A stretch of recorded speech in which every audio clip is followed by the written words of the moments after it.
Hello, everyone. It's 11:19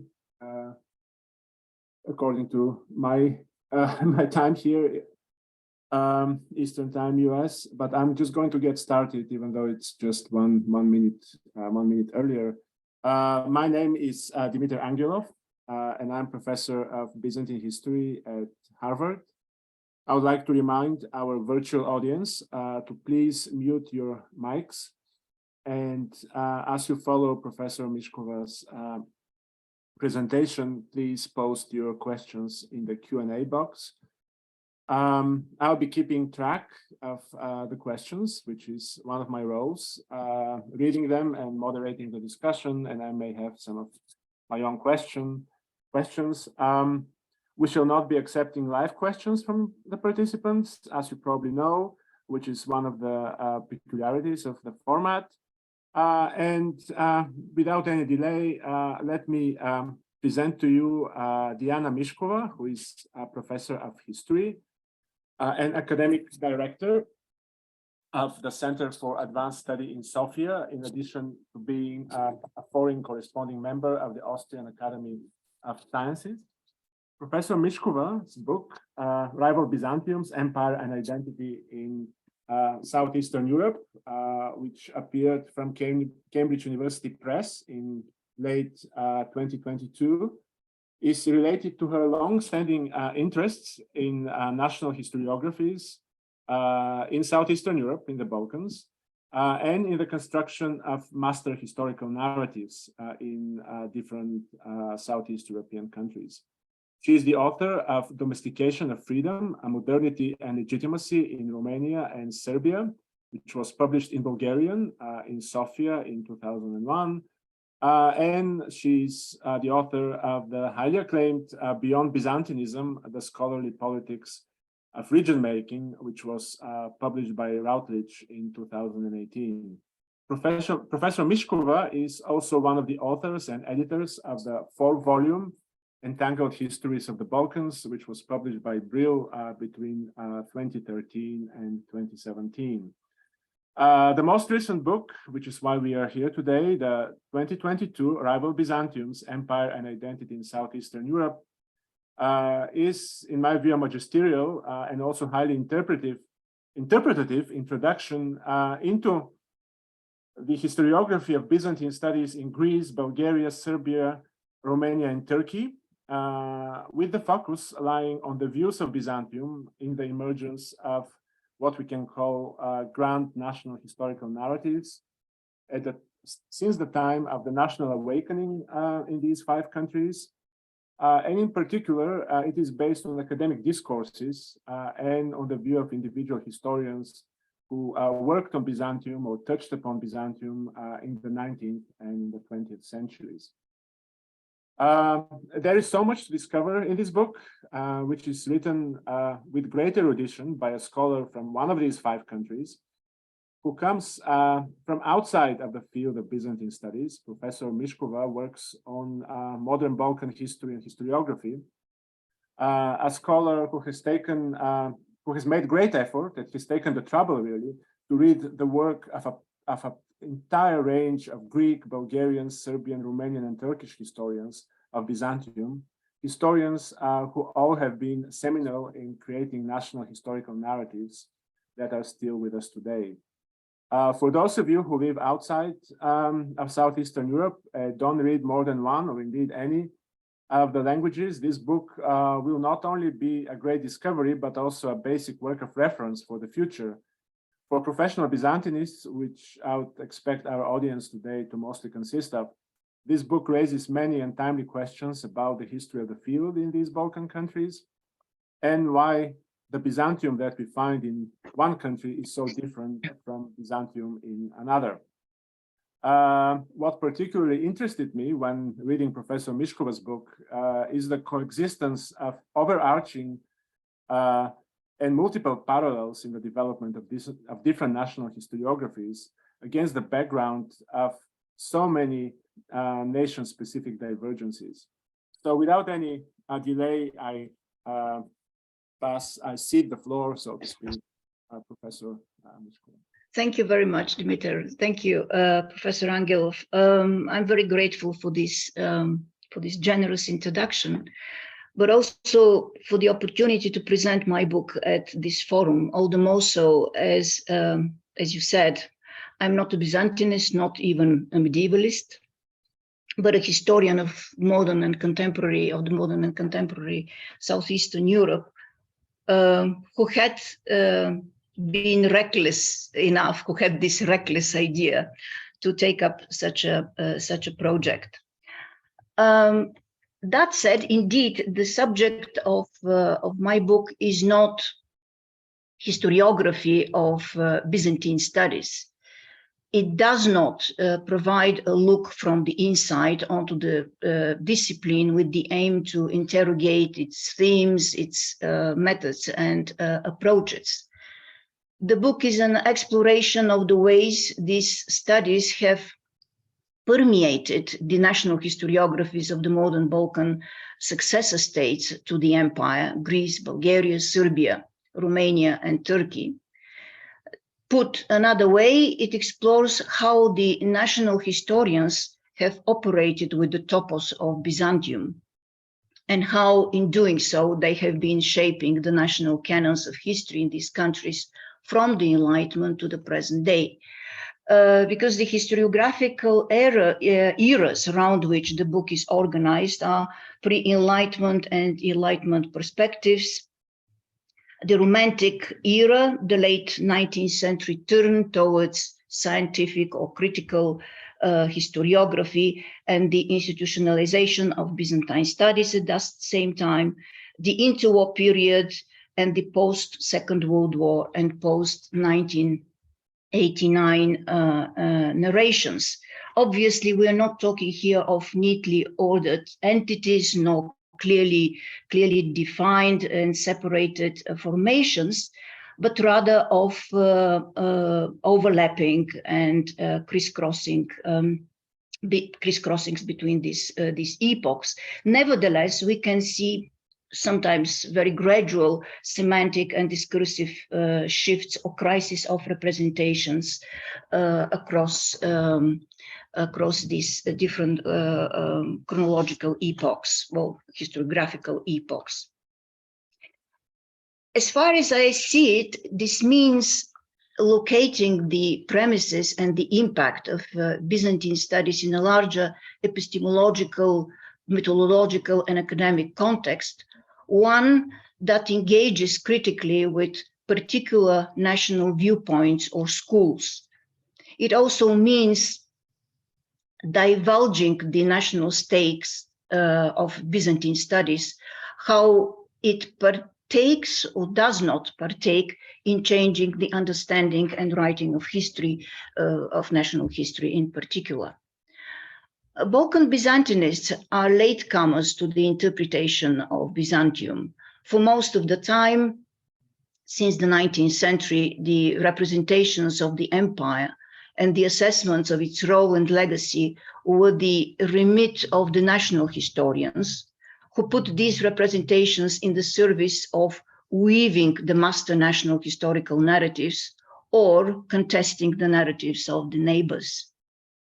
The book is thus a study of the mirrored reflections, not the historical reality of Byzantium.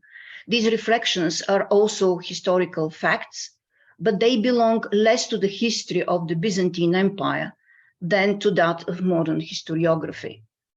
In this sense, the book should rather be seen as an exploration of the what can be called politics of Byzantine studies, of the images, perceptions, and understandings this field has been cultivating during the last 2.5 centuries. And as well, a critical interrogation of Byzantium as a historiographical construct with considerable ideological potential in shaping national history and national identity. As the medieval history of the Balkan societies and states was largely shaped in and by their relations with Byzantium, the question about the empire's role and impact became and remained a central theme in their national historical self-narratives and identity politics. a powerful historical player and a living tradition, Byzantium came to be implicated heavily in issues like ethnogenesis and collective identity, historical rights, national patrimony, culture, and mentality. In brief, in the redefinition of the collective self. Consequently, since the 19th century, Byzantine history has constituted an essential part of the Balkan national historiographies subjected to particular national treatments. It would be wrong to assume, however, that we are dealing with more or less monolithic national storylines. On the contrary, different, often rival readings coexisted and competed with each other as parallel scenarios within the discrete national traditions. What we are faced up with is a range of competing Byzantinisms and the continuing process of negotiating the place of Byzantium within individual historiographical traditions.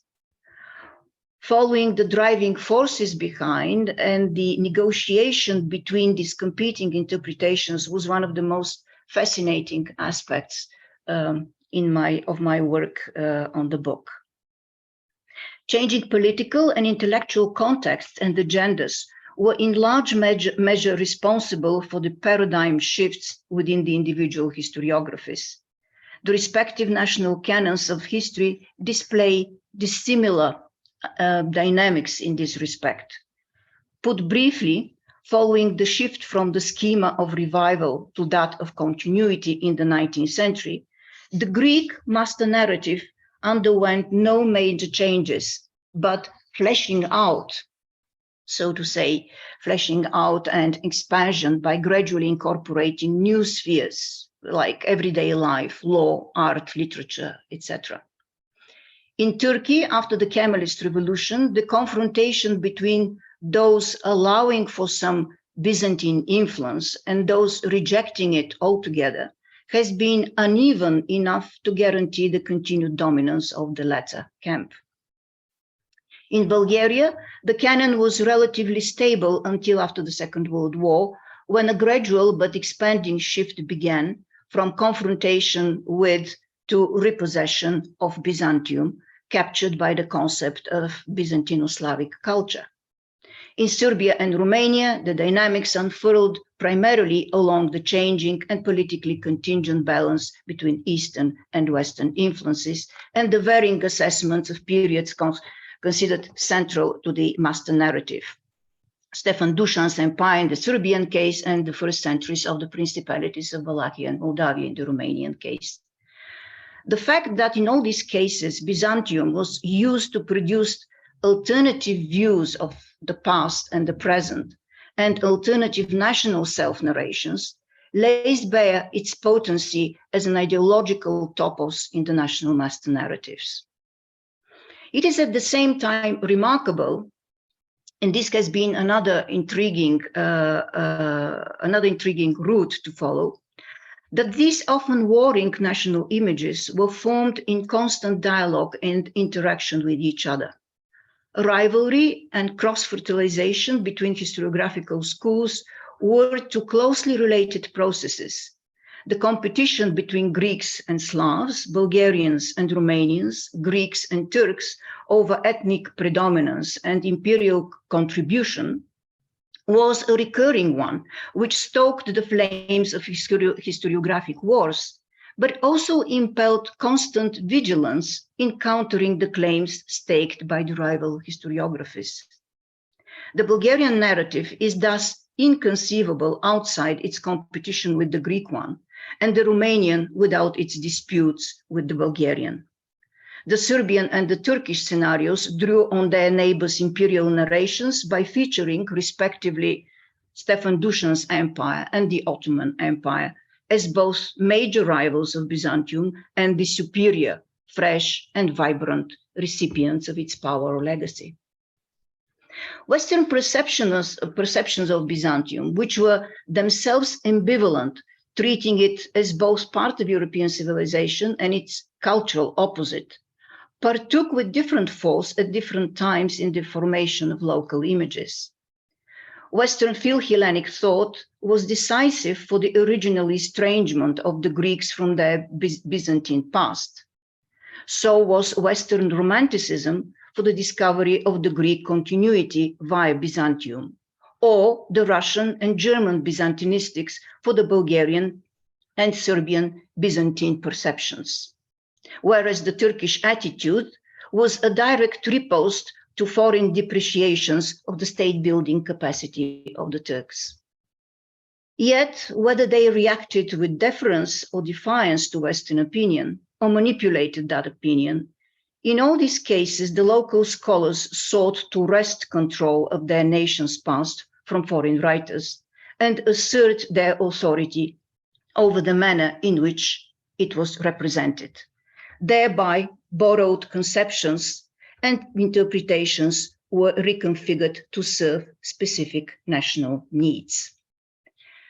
Presently, in medieval history writing and Byzantine studies generally, one witnesses a bifurcation between a traditionalist school, which continues to cultivate the notion of discrete, clearly delineated homogeneous cultures fighting with each other and for national survival on the one hand, and on the other, different revisionist schools seeking to flesh out the idea of a large heterogeneous and fluctuating area stretching from the Adriatic to Eastern Anatolia, characterized by shared or related cultural and social practices, dynastic alliances and competition, economic and religious networks, a particular Byzantine phenomenon. Although transnational historiography has gained some ground in the last couple of decades, the traditionalist school continues to exert considerable influence through institutionalized channels. In history education and public opinion, the impact of non-nationally framed historiography remains limited and it's often specialized discourse, a mode of protection against plausible attacks, very often exerts little effect on the public use of history and the historical culture. To some extent, this is also true of diaspora historiography, which shows less inhibition in challenging national taboos and refuting canonical interpretations, but whose provocations are often met with silence at home. Here, I'll stop.